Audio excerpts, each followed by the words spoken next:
दोस्तों नमस्कार मेरे मित्रों, आप सभी का ज्योतिष के आज के इस अद्भुत कार्यक्रम में बहुत बहुत स्वागत है।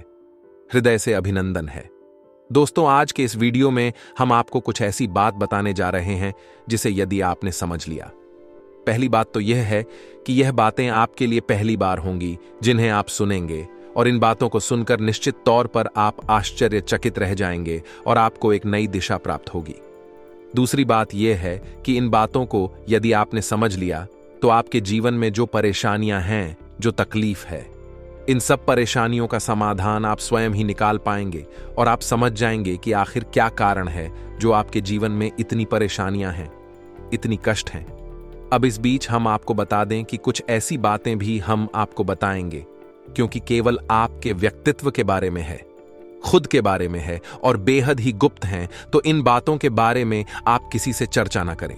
दूसरा यह है, आप वीडियो को बिल्कुल अकेले में एकांत में ठंडे दिमाग से देखें तो आपको ज्यादा समझ में आएगा।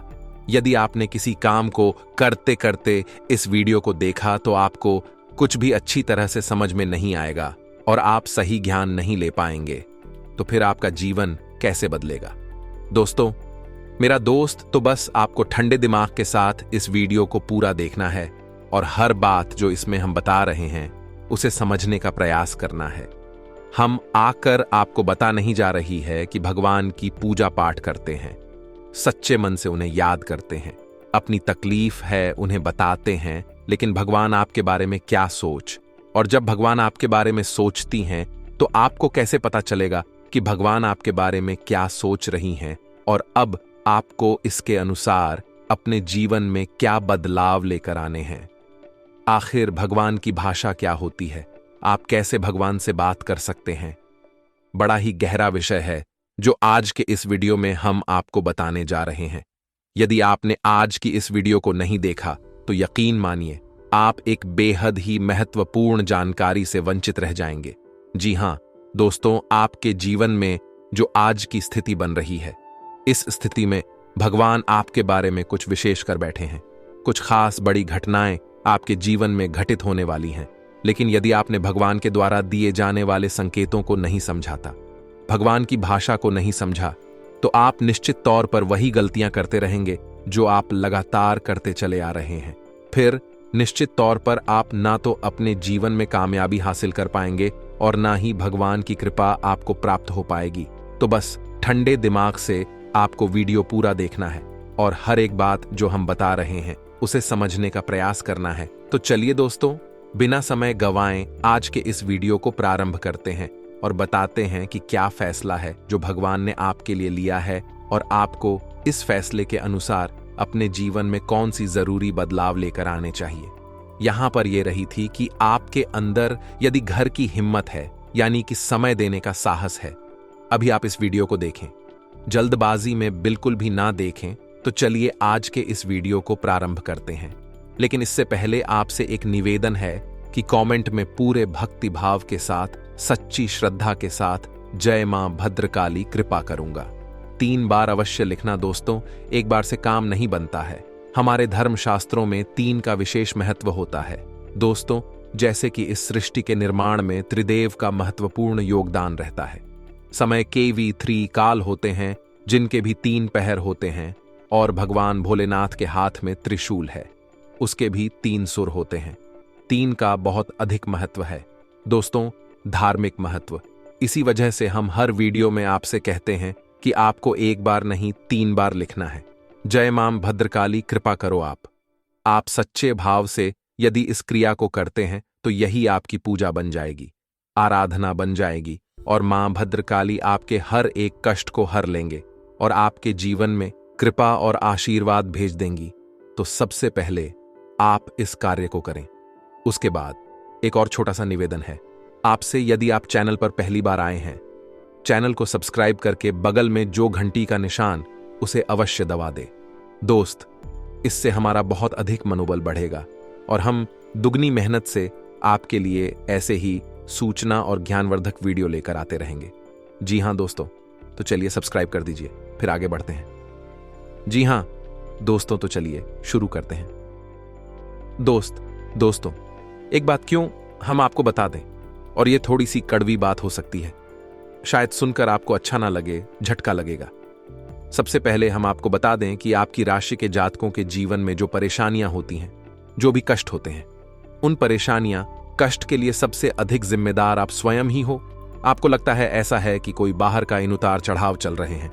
हाँ, थोड़ा बहुत दूसरों के द्वारा निर्मित की गई परेशानियां और कष्ट होते हैं, लेकिन कई ऐसी समस्याएं हैं, कई ऐसी परेशानियां हैं जिन्हें आप स्वयं ही न्योता दे देते हैं, अपने जीवन में आमंत्रण दे देते हैं, और आप अनजाने में ऐसा करते हैं। दोस्तों, आपको अपने व्यवहार पर नियंत्रण नहीं रहता है। सान कोई अपना ही या कोई पराया इंसान आपको किसने किसी बात से परेशान कर रहा है, या आपके जीवन में परेशानियां चल रही हैं। कोई मतलब नहीं है दोस्तों, आप यदि उसे सुधारने में लग जाएंगे तो वह सुधरेगा तो नहीं, लेकिन आपके साथ पेश करेगा, झगड़ा करेगा, और आपका भी जीवन, समय और दिमाग सब खराब कर देगा। तो यहां पर आपको थोड़ा सा सतर्क रहना है, और कब लोगों से बात करते करते, चर्चा करते करते बीच में से हट जाना है, यह आपको समझना होगा। याद रखिए दोस्तों, इस जंगल में सबसे पहले पेड़ काटे जाते हैं जो एकदम सीधे होते हैं, तो थोड़ा सा तो कभी जीवन में आवश्यक है, थोड़ी सी टेढ़े मेढ़े भी बन जाइए। दोस्तों, इस समय की मांग है, दूसरों को हानि पहुंचाने के लिए नहीं, अपनी रक्षा करने के लिए। दोस्तों, यकीन मानिए, भगवान श्री कृष्ण ने भी तो मानव को यही संदेश दिया है कि जब काम सीधे तौर पर ना बने तो थोड़ा सा चतुराई का साथ देना चाहिए, चतुर बन जाना चाहिए। तो ये सारी बातें थी कि आपको कहां कहां सुधार की आवश्यकता है। वैसे तो और भी बहुत सारी बातें हैं दोस्तों, लेकिन उन सबको करने लगे तो वीडियो बहुत लंबा हो जाएगा। तो जो जरूरी बातें थी वह हमने आपको बता दी है। आप इन पर कार्य करिए, निश्चित तौर पर बदलाव आएंगे। अब हम आपको बता दें कि आपकी राशि चक्र की एकमात्र कैसी राशि है जो भगवान की बहुत अधिक प्रिय होती है। ये दोस्तों, हम अपने पिछले कई वीडियो में भी इस विषय पर आपको बता चुके हैं, संकेत दे चुके हैं, लेकिन अब हम आपको बताने जा रहे हैं कि कौन सी संकेत होते हैं, मुख्य संकेत होते हैं, जिनसे आपको यह पता लग जाएगा कि भगवान आपको बहुत अधिक प्रेम करते हैं, आपकी बात सुनते हैं, और आपको भगवान की शरण में जाना चाहिए, तभी आपका उद्धार होगा। अब यहां पर गौर करने वाली बात यह है कि कुछ लोगों के मन में यह भी प्रश्न उठ सकता है कि किस भगवान की शरण में चले जाए। तो हम आपको बता दें कि आप किसी भी भगवान की शरण में जाएं जो आपके आराध्य हैं, उनकी शरण में जाएं। आपका काम बन जाएगा, आपकी जिंदगी बदल जाएगी। अब भगवान सब एक ही हैं, सभी शक्ति के स्वरूप हैं, बस उनके नाम और रूप अलग अलग हैं, लेकिन वह सब अंत में एक ही है। तो आप अपने मन में बिल्कुल भी शंका ना लाएं। हम हनुमान जी की पूजा करें, भगवान भोलेनाथ की, कृष्ण जी की पूजा करें, राम जी की पूजा करें, या फिर माता की पूजा करें, बिल्कुल भी कोई संकोच ना लाएं। आपके मन में इसके लिए भी भाव उत्पन्न होते हैं, भावनाएं होती हैं। आप उनकी सच्चे मन से पूजा आराधना शुरू करें और आप देखेंगे चमत्कार आऊंगा। जी हां दोस्तों, अब ध्यान से सुनिए कि आपके शरीर में कौन सी जगह है जहां से आपको यह संकेत मिले हैं कि भगवान आपको बहुत अधिक पसंद करते हैं, आप उनके बहुत प्रिय हैं और वह आपको बुला रहे हैं, आपकी जिंदगी बदलना चाहते हैं। तो दोस्तों, आप इस शरीर से जुड़ी 5 ऐसी जगह हैं जहां से भगवान आपको तरह तरह के संकेत देते हैं। ये दोस्तों तो ध्यान से सुनिए। सबसे पहले आपकी कमर के निचले हिस्से में आपको दर्द रहना शुरू हो जाएगा। यदि आपको दर्द होता है तो आप समझ गए कि भगवान की सकारात्मक ऊर्जा आपके अंदर विश करना चाहती है या कर चुकी है। अब यहां पर दर्द क्यों होगा दोस्तों? तो आप समझ गए कि इंसान के शरीर का सबसे निचला चक्र, मूलाधार, इसी स्थान पर होता है, और यह मूलाधार चक्र है। यह आपको बहुत ही ख्वाब ही बनाता है दोस्तों, यानी कि सुख सुविधाएं और ऐश्वर्य को भोगने के लिए प्रेरित करता है। तो ऐसे में जब ईश्वर की सोच, सकारात्मक निर्गुण ऊर्जा आपके अंदर प्रवेश करती है, तो सबसे पहले आपको यहीं पर पीड़ा होनी शुरू हो जाती है। यहीं पर आपको हल्का हल्का सा दर्द रहना शुरू हो जाएगा। कभी कभी तेज होगा, कभी कम होगा, और कभी गायब ही हो जाएगा। अब जब दर्द आपको होगा तो आप दवाई भी ले लेंगे, अभी आपको राहत नहीं मिलेगी, एक बेचैनी सी रहेगी। तो आप समझिए कि यदि यहां पर आपको दर्द होता है तो आप समझ जाइए कि भगवान आपको बुला रहे हैं, आपको बहुत प्रेम करते हैं। अब कुछ लोगों के मन में यह प्रश्न आएगा कि कोई बीमारी होगी तो दोस्तों आप चेकअप कराएंगे, डॉक्टर के पास जाएंगे, बीमारी कोई भी नहीं निकलेगी। लेकिन दर्द लगातार बना रहेगा। ये दोस्तों यह प्रमाण होगा। दूसरा स्थान है आपकी माथे पर आपकी आंखों के बीचों बीच दोस्तों, जिसे हम आज्ञा चक्र करती हैं। अब आज्ञा चक्र, जैसा कि इसका नाम है कि आज्ञा दी जाएगी। आपको आज्ञा से संबंधित जो भी क्रियाएं हैं, विक्रिया ऐसी चक्र से नियंत्रित होती हैं। अब जब आप स्वयं को आकर दे रहे हैं कि आज मैं यह काम करूंगा, आज मैं यहां जाऊंगा, वहां जाऊंगा, इसी बीच ईश्वर की शुद्ध सकारात्मक ऊर्जा आपकी शरीर में प्रवेश कर जाती है और वह आपसे कुछ और करवाना चाहती है, पूजा पाठ कराना चाहती है, ईश्वर का नाम लेना चाहती है, लेकिन आप उसको नहीं रहे हैं। तो ऐसे में क्या है? एक खींचा उत्पन्न होता है। आप भौतिकवादी हैं और आध्यात्म आपको खींच रहा है, ईश्वर आपको खींच रहे हैं, तो यही खिंचाव आपको अपने माथे पर महसूस होगा। हल्की हल्की नाथों की किताब साहू का और थोड़ी हल्की हल्की खुजली भी होगी, दर्द भी रह सकता है। यदि यह संकेत है, आपको तो समझ आइए कि ईश्वर आपसे प्रेम करते हैं। अब आपको तैयार हो जाना है, अति में लीन हो जाना है। कार्यों को करते करते भी इस तरह करें कि आप ईश्वर की भक्ति कर रहे हैं, यानी ईश्वर का नाम लेते लेते कार्य को करें। तीसरा स्थान है दोस्तों आपकी वाणी। आप देखेंगे कि अचानक से कुछ ऐसा होने लगा है कि आप द्वारा बोली गई बातें सच होने लगी हैं। हर बात तो नहीं होगी, लेकिन कई बातें ऐसी होंगी जो आपने यूं ही बोल दी और वह बात सच हो जाएगी।